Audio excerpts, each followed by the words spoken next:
I always thought Jasper and I had the perfect marriage. We were high school sweethearts, the couple everyone looked up to. For 15 years, it felt like we were living a fairy tale. He was a successful architect, and I was a freelance writer, working from our beautiful suburban home. We had two amazing kids, a golden retriever, and a life filled with laughter and love. Or so I thought. The first crack in our perfect facade appears so subtly, I almost missed it. It started with late nights at the office. Jasper, who always used to be home by 6, started coming home later and later. "It's a huge project, Mira," he'd say, looking tired. "The deadline is killing me." I believed him. Why wouldn't I? He was a dedicated architect, and I was a supportive wife. I'd keep his dinner warm and kiss him goodnight, never questioning a thing. Then came the business trips.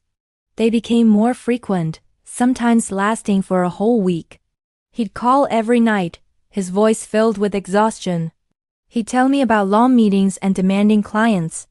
I felt sorry for him, working so hard for our family. I'd pack his bags, slipping in little notes to remind him how much I loved him. I was so proud of my husband, so sure of our bond. But then, little inconsistencies started to pile up. A colleague of his mentioned a conference in Boston that Jasper had supposedly attended, but Jasper had told me he was in Chicago that week.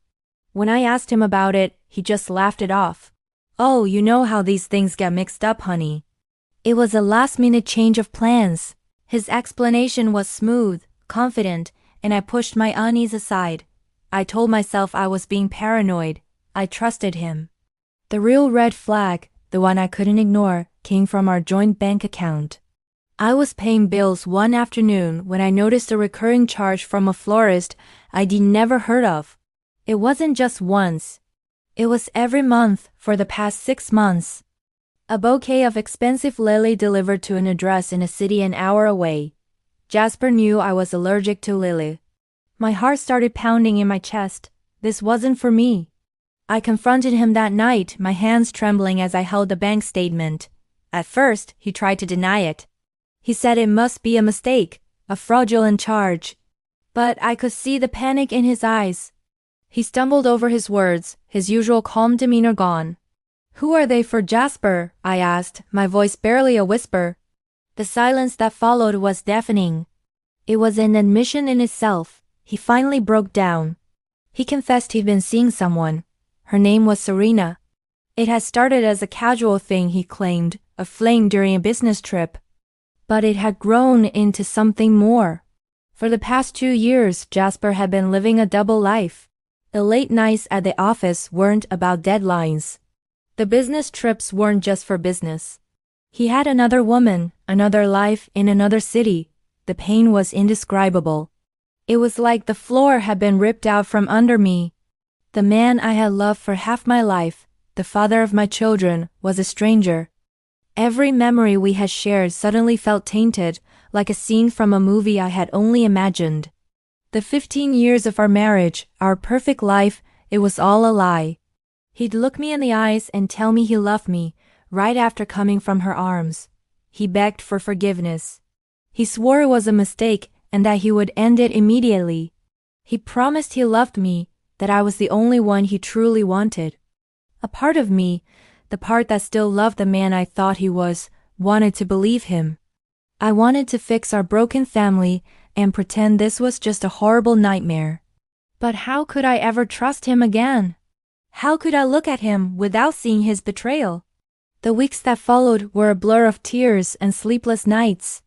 We tried counseling, but the sessions were filled with tense silences and my unanswered questions. He kept saying he was sorry, but sorry couldn't erase the images in my head. It couldn't rebuild the trust he had shattered into a million pieces. I felt like I was drowning in my own home, surrounded by ghosts of a life that was never real.